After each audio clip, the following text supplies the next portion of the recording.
Hello, race fans. Welcome to another episode of Short Track Guys podcast, brought to you by ShortTrackExclusives.com.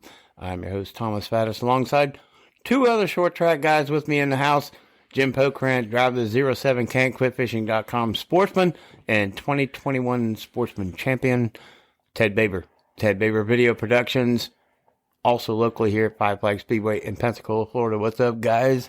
Good evening, sir. Let's start off with a Let's Go Brandon tonight. Instead of ending it, let's just start with it. Why not? All right, 1, 2, 3. Let's go, Brandon. Yeah, that's cool. All right. Let's go, Brandon. So you guys can take that for what it's worth. We think it's funny. Yep. We're amused. Yeah. But then we're easily amused. Yes, we are. So I think this is all of a post Snowball Derby week. We got last week. We have some videos up on our Facebook page with Jim and his qualifying effort that's going up. We've got some things to talk about after the Snowball Derby. It's kind of like getting the dust off of it, but there's still some racing going on, and we're going to get to it before 2022 starts, but really big season starts then. Right. That's right. Very early. Very early. You don't get much of a break in short track racing, so 2-month turnaround. Boom. You started again. No, and one of the big announcements is the CRA Street Stock Series will be a part of the Speed Fest in 2022 schedule for the first time at Chris Motorsports Park in Cordell, Georgia, in late January. And I know Will Kimmel and his crew, and there's a lot of other drivers in that Street Stock Series is going around across the country. But first time at Chris Motorsports Park and the first time with the Speed Fest in 2022 is going to be a big event. So that's just like a note right out of the bat. So you guys keep your eyes out for that. We'll have episodes coming up for that, maybe some videos, something before that. So just keep your eyes out for that. oh yeah. Because the CRA Street Stock Series is bad to the bone, so it ought to be a good show. And the Speed Fest has always been a good race. So Yep. it's going to be an interesting deal, with our boy Bubba Pollard being there and all the big short track late model guys showing up. So it'll be a good show.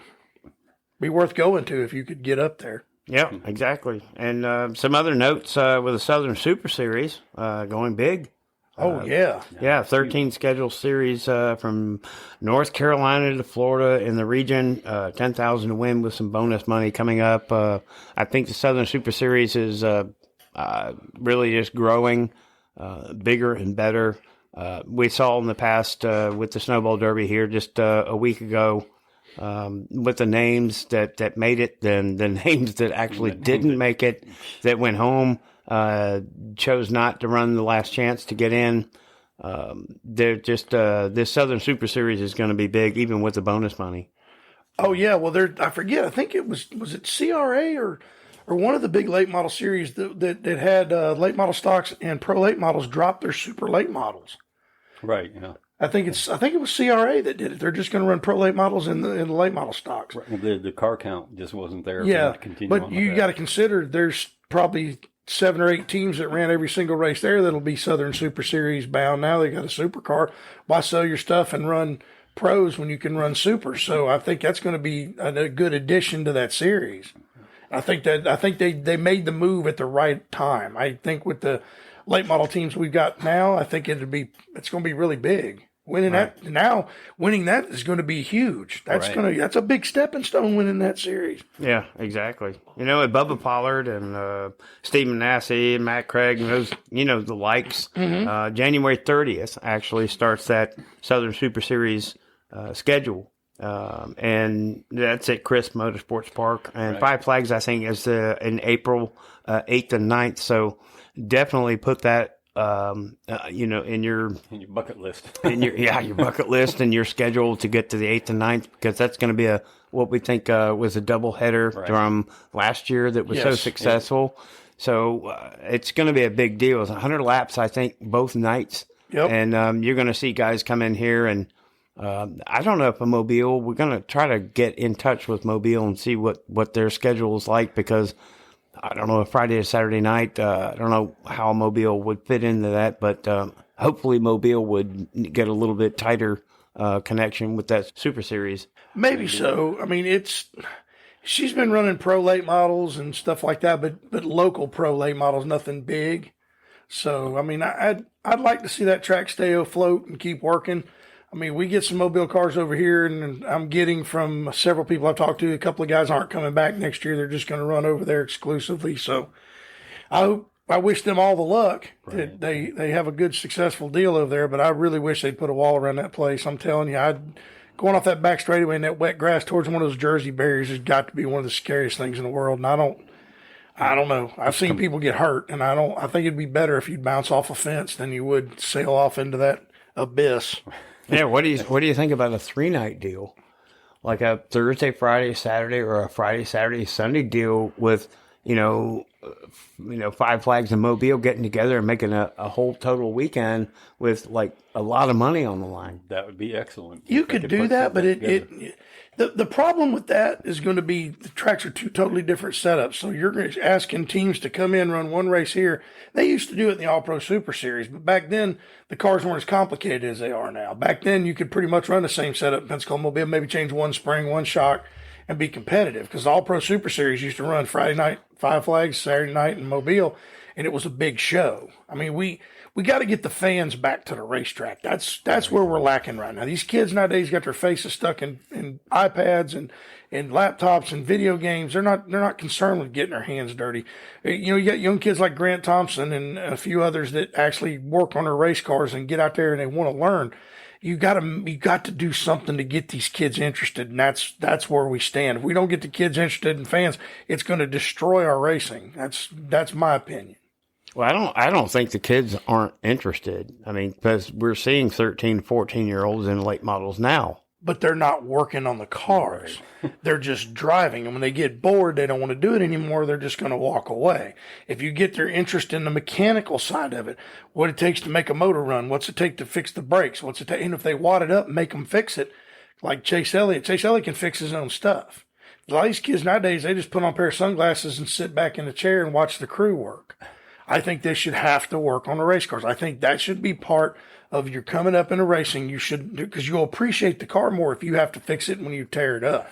Right. You won't just drive in there and dump somebody and laugh about it. You'll be like, oh, if I tear this thing up, I'm going to be 2 weekends. I won't be able to hang out with my girlfriend. I'm going to be stuck underneath this race car. So I just think there's more to it. That's just my opinion, but that's the way I feel.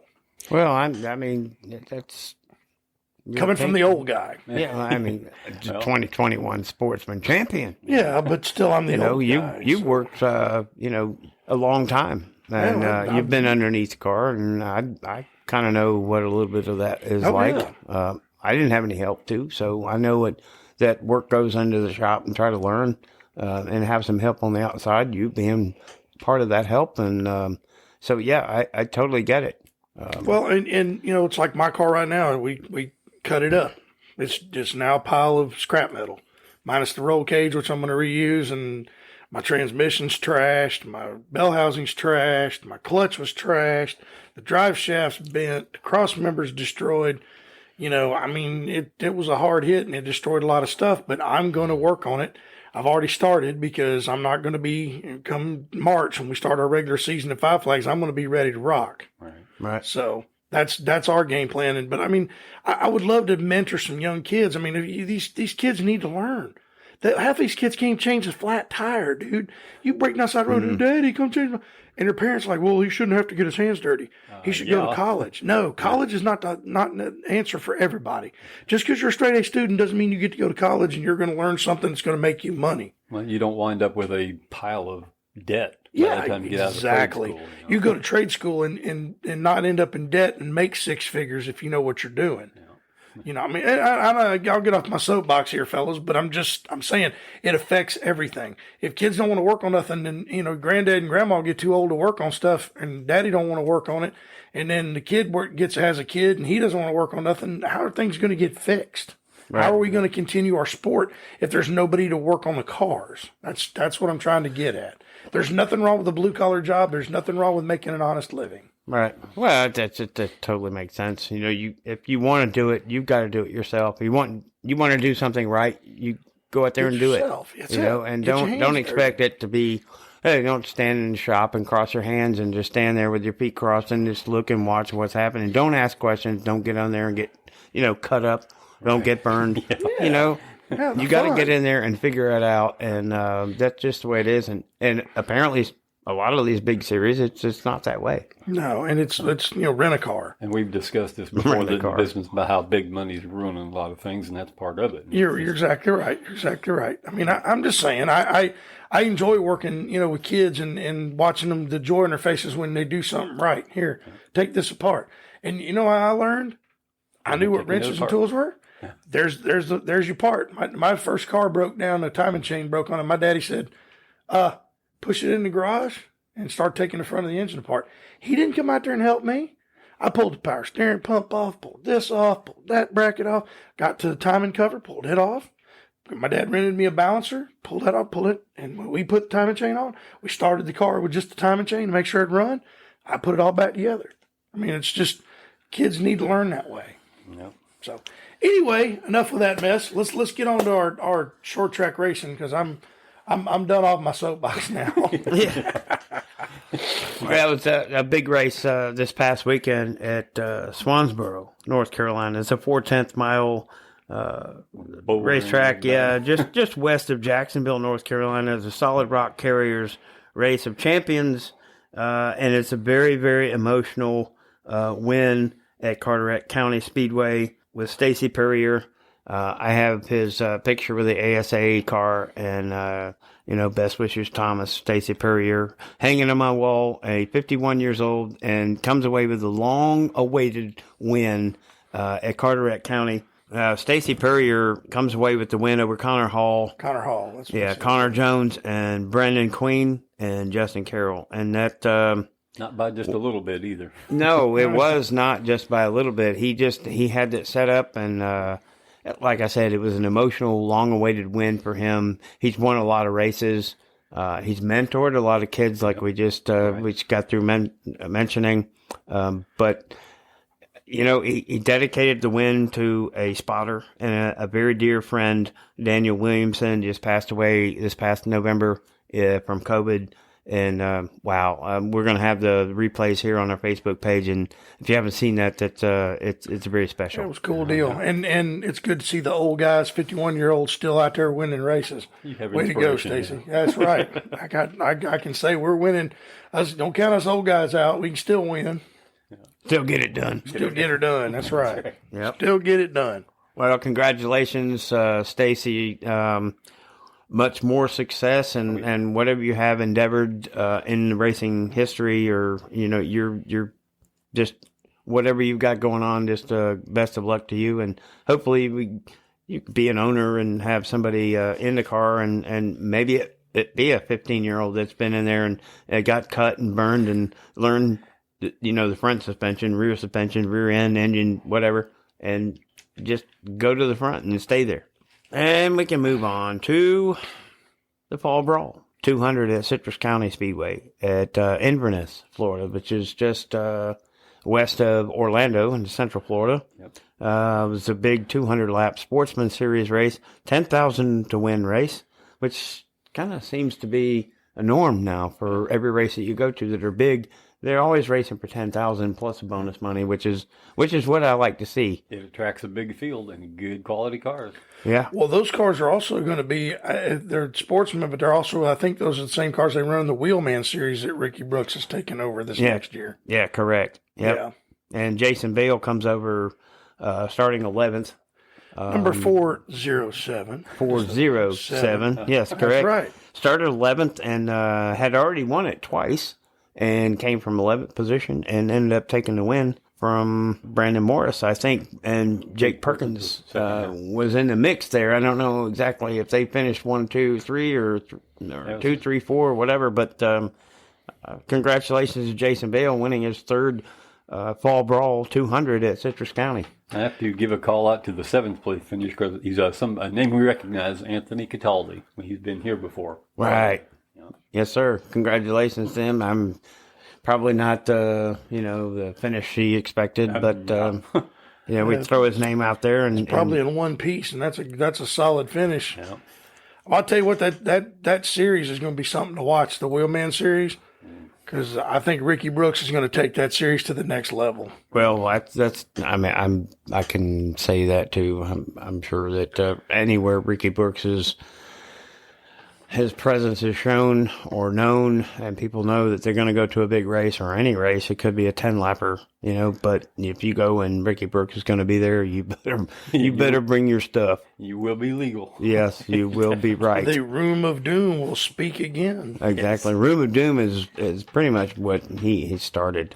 Oh yeah. And so that's kudos to Ricky Brooks for being upfront, and it is by the rules. I mean, this is the way it's laid out, and if you're not there, then load it up, go home. Well, Gary Ballou said that Ricky Brooks is better than any DEA drug dog. He's the best tech inspector he's ever seen, he said. I told Ricky that, and he just grinned ear to ear and thought that was the neatest thing. He tore him down after the Derby, down to the bare bones. You got to. Yeah. A race like that, you need to tear something off that car, because you just don't need to weigh them and pay them. That's what happens to us a lot. They just, let's check your box. Like I'm gonna cheat there because I know every week you're gonna check that. Oh my God! I pray we get it checked, man. I really do. Nothing against the guys that are out there right now. I mean, they're trying, but we need a leader. We need someone that can lead and do the job. Yeah, Ricky Brooks is it. I mean, otherwise they wouldn't be calling him all over across the country, to do what he's doing. Because if Ricky Brooks is there, they better load it up right, because you're wasting your time. Yeah, we had a dude named Brian Claudille that was actually looked like it was going to be a good one, and his wife wanted to go live in Ohio. So Mama ain't happy, ain't nobody happy. So he moved to Ohio. That's true. Good guy. I thought he would do a good job, but I've actually been asked that when I retire from driving, would I be interested in being a tech man at Five Flags? I don't think my attitude would let me do that ever again. I really don't, because I can't stand somebody to cuss me, and I'm somebody walking up and MF and this and doing that. They're liable to missing some teeth when they walk away. I don't know. I might consider it sometime, but right now, no. Yeah, you got one more year. You're defending sportsman champion. That's right. You I'm need to go out there and defend it again. That's right. If I win it second time, it's going to be mic drop time. Yeah, we'll talk about that next year. Yes, right. So we're going to throw a little bit of a special here with Short Track Guys podcast, and the three of us have gotten together earlier before we went on, and we're going to talk about the top 5. We have some notables. Yes. We have some notables we're going to talk about, but we have narrowed it down to the top 5 short track drivers of the year 2021. Boy, did this take a while. And that's the whole part of that segment. Right. And we're going to start with some of the notables, and some might agree, some might disagree, but we have gone extensively into some research, and this is what we came up with. Our notables would be, on the dirt side of it, included would be Big Sexy, Brandon Overton, and Joseph Joyner, a local hero here from Milton, Florida, that has won a big race on the dirt tracks. I think it was 100,000. 100,000. That wasn't that much. I think it was 40 or 50. And then he's running the top 3 in a lot of big races this year. And next year they're going to come at it even harder. So, kudos to the Hunt to Front guys. Right. Yeah. So Brandon Overton, Joseph Joyner, and then our first runner-up notable would be Matt Craig, All-American 400 winner. Has participated in a lot of the Southern Super Series races and a lot of super late model races across the country. And we just had to throw those 3 names in there as the notables, and anything else before we get in the top 5. And we'll start with 5 and go all the way to number 1. Well, of course, we got to bring up Bubba Pollard. Bubba won a race this year, and he's run up front. We got to give our boy some props. He's had a little off time, figuring out a new chassis. He's got plenty of money. He's got the TM Ranch behind him. I put Bubba Pollard in there next year. You better look out for him. Well, I mean, I can't disagree with that one bit.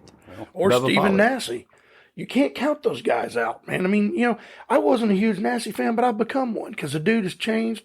He's doing a great job, and I hope he wins a ton of races. I'd like to see him win a snowball derby. If anybody ever would believe I would say that, but I do believe that. and keep it Yeah, I get to keep it. this time. Okay. So we'll move into number 5.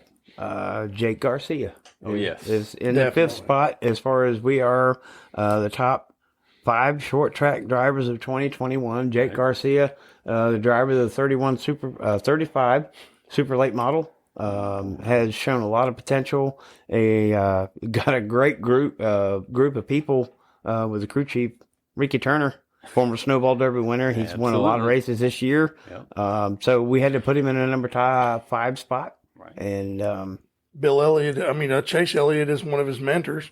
yep. You know, the kid's got a ton of talent. He's come a long way since he started. He's going to be a big winner. I think he won the Blizzard Series.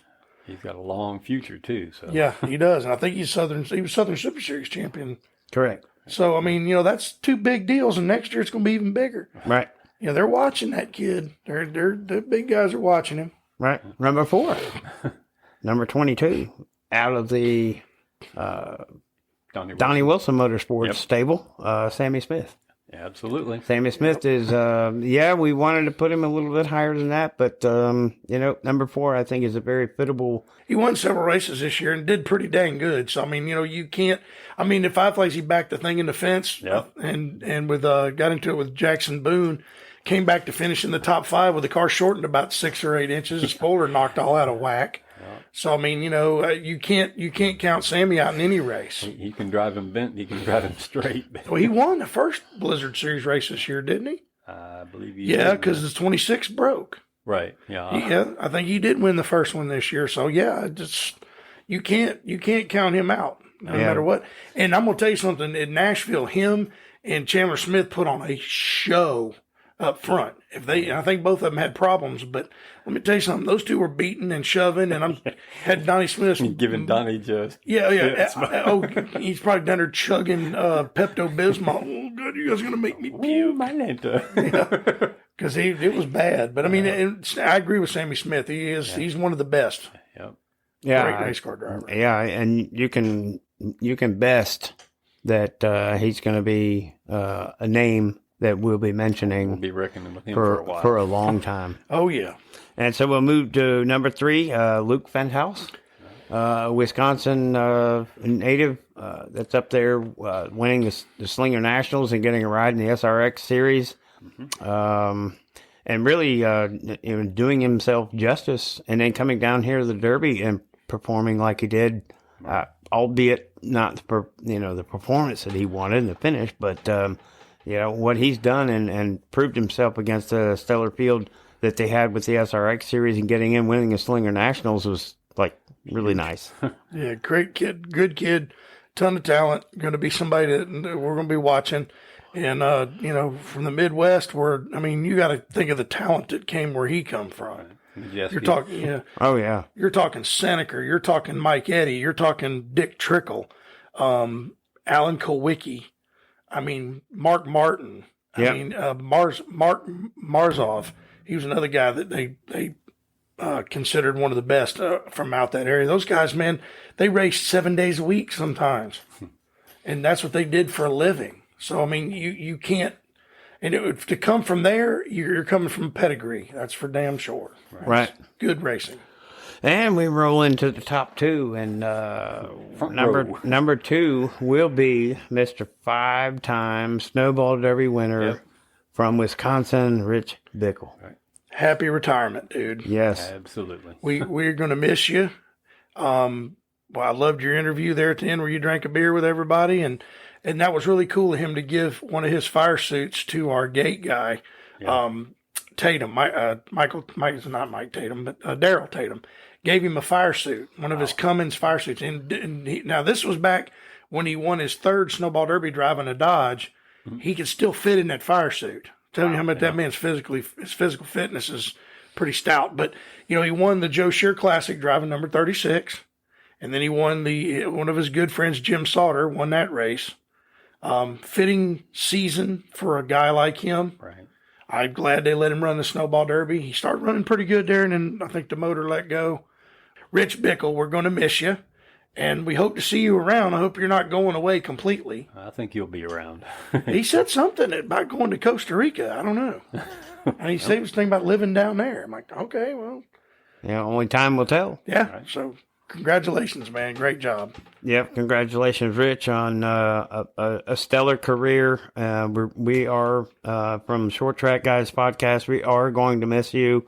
And miss talking about you and your racing career and your success and everything. And I wish you all the best in the world. But number one, do we need a drum roll here or something? I don't know if there's much of a drum roll here, but go ahead. It is Mr. Derek Thorne. Oh my! From Bakersfield, California. Oh yeah. With the SRL, that Southwest Tour out there in California.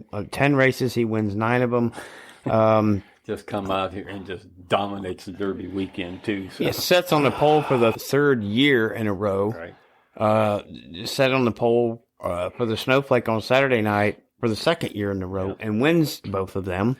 Yeah, led every single freaking lap. Led every lap. Yep. Led the most laps in history in the Snowball Derby at 287 laps and got shuffled. Yeah. Don't. He got shuffled. He got.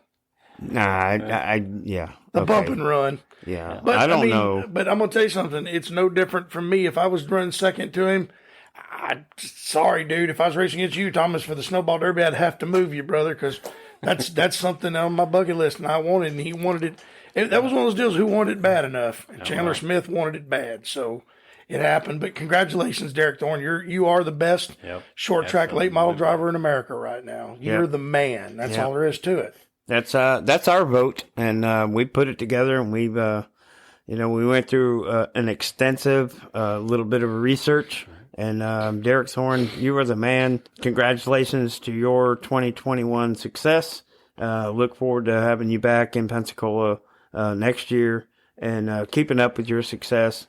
Yep. Rich Bickle, we will continue to follow up and seeing what your life is all about after this year. Luke Fenhouse, Sammy Smith, Jake Garcia, all the guys that we've met, Matt Craig, Joseph Joyner. Bubba Pollard. And Bubba Pollard. I'm sorry. Bubba, you are our man. We've got a fender in our studio. We look at every Wednesday. We all bow to, we're not worthy. We're not worthy. Yeah. I don't know if that's a good thing or bad thing, the way he's going to take it, because it's a fender that's on his car. But all right. But you know what? If get on our Facebook page and tell us what you think. Right. Who is your top 5 of the best short track late model guys in America? Because that's ours.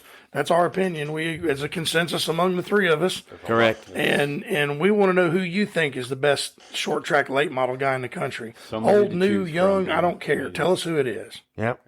Could be Gavin Graham. Could be Hunter Johnson. Could be some of the Kurt Britt guys, or could be Jim Pokrant in this 21-20 Jim Pokrant if he was 14. Yeah, but he's not. He's 51, and he's still running good. Not bad for an old fat guy. 51 and healing, and his car is injured. Yeah, the car is destroyed. The car's killed. It's buried. Yeah. I have to have a funeral for it. It'll come back as a Toyota somewhere. Yeah. Or beer can or something. It's going to the scrapyard, what's left of it. But hey, it's all part of it, man. Yeah. I've destroyed a few of them in my career, and I may do it again someday. I just hope I don't get hurt in the process. No, I don't think so. You build tanks. Yeah, I'm getting a head and neck restraint too, because that's just. I'm sorry, Ed. That one worried me a little bit. I'm like, oh boy, it's time to step up. I'm getting old. My neck ain't as strong as it used to be, and. So it is what it is. But tell us what you think, please. Give us some feedback. Yeah, exactly. We'd like that. We'd like to hear from a fan. That is Short Track Guys Podcast on Facebook. You can get up with Jim Pokrant at JBP 07 at hotmail.com. That's me. And then Ted Baber at Ted_Baber at yahoo.com. Right. You can look, just get us with our Facebook page and like, share, and leave us a comment. We want to hear from you, and we appreciate your support. As we always say, your support is our motivation, and that's why we keep doing this, because we are short track guys, and we love it, and we love that you love it, and we want to hear from you so we can feed off of it. So That's it. And if you got a driver that wants to be interviewed, Right. you want to get your name out there, hey, please give us a holler. We would gladly do it. We did with Christian Rose, and he's moving along, and hopefully he's getting better, and we'd love to help you out. So if you want to get your name on the airwaves, please give us a ring. Give your driver some exposure. Yeah, Yes. Exactly. Your sponsors too. Yeah, the driver and the sponsors, and we welcome anybody. So just we appreciate your support, and we appreciate you listening, guys. It's always a pleasure to get with you guys on Wednesdays, and go to the bull ring with you guys, and we'll look forward to next Wednesday. And any final thoughts before we sign off? No, not really. Just thanks for listening, and give us a good rating, and keep us in your repertoire of podcasts, and keep listening. We're going to do bigger and better things hopefully in 2022. And thanks, Ted, and thank you, Thomas. I love doing this. I want to tell you guys that this is the most fun I can have. I get to talk about what I love to do, and I love racing. So this is awesome. It is a lot of fun. I appreciate both you guys and love being here every Wednesday and having fun with it, because we have more fun before it starts. But yeah, we'll have to record some of this pre-show stuff and maybe do a special so y'all get a kick out of what we do. Blooper reel. That's it. That would be a blast, and that would certainly be an episode for sure. Carl might even show up. Who knows? Yeah, you never know. All right, guys, and until next Wednesday, we'll see you then. And thanks for everybody to listening, and we will certainly talk to you next week. Good night, everybody.